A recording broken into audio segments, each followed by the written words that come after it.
បាទរូបជំរាបសួរបងប្អូននេះបងប្អូនសូមបង្ហាញតិចអំពីការលាងអាងចកសូឡារបស់យើងណា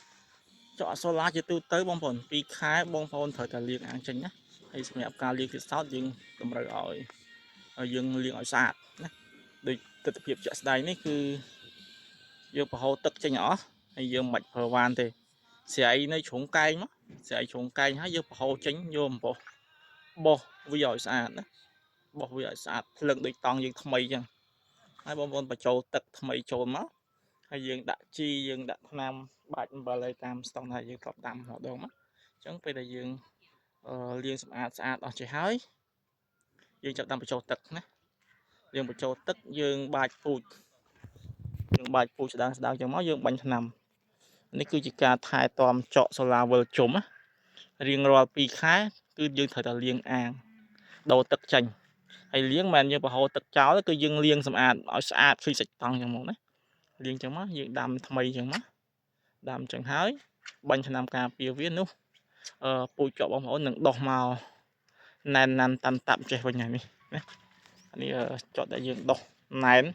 ក្រាស់ល្អណានេះអត់តដល់ថ្ងៃដុះផងគាត់មិនក្តៅវាគោកទឹកចង់អស់ត្រូវការថែមទឹកបន្ថែមមកក្តៅ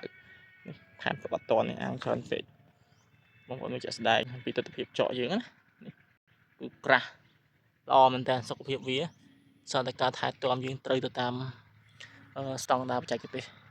អញ្ចឹងសម្រាប់បងប្អូនធ្វើការពូជធ្វើការបច្ចេកទេសបងប្អូនអាចឆាតសាកសួរ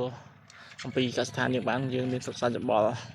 ពីបច្ចេកទេសក្នុងការដាំដុះមិនថាຂະຫນាតអាងប៉ុណ្ណានេះគឺយើងអាចផ្គត់ផ្គង់ជូនបានណាបងប្អូនត្រូវការចុះប្រហែល100គីឡូក៏បានដែរដូចបងប្អូនឃើញចាក់ស្ដែងអាងនេះទៅតឹង3x10អញ្ចឹងគ្រាន់តែមួយអាងនេះគឺវា100គីឡូហើយអញ្ចឹងរាប់ទៅវាមិនតិចតោនទេសម្រាប់ចុះដែលយើងផលិតបានរៀងរាល់ខែណានេះគឺការសាងសង់អាងគឺយើងសាងសង់របៀបហ្នឹងនេះវាទស្សនវិជ្ជាអាងរបស់យើងអញ្ចឹងសម្រាប់បងប្អូនធ្វើការពូជធ្វើការបច្ចេកទេសអាចឆាតតាក់ទងប្រឹក្សាយោបល់បានខាងកសិដ្ឋានមាន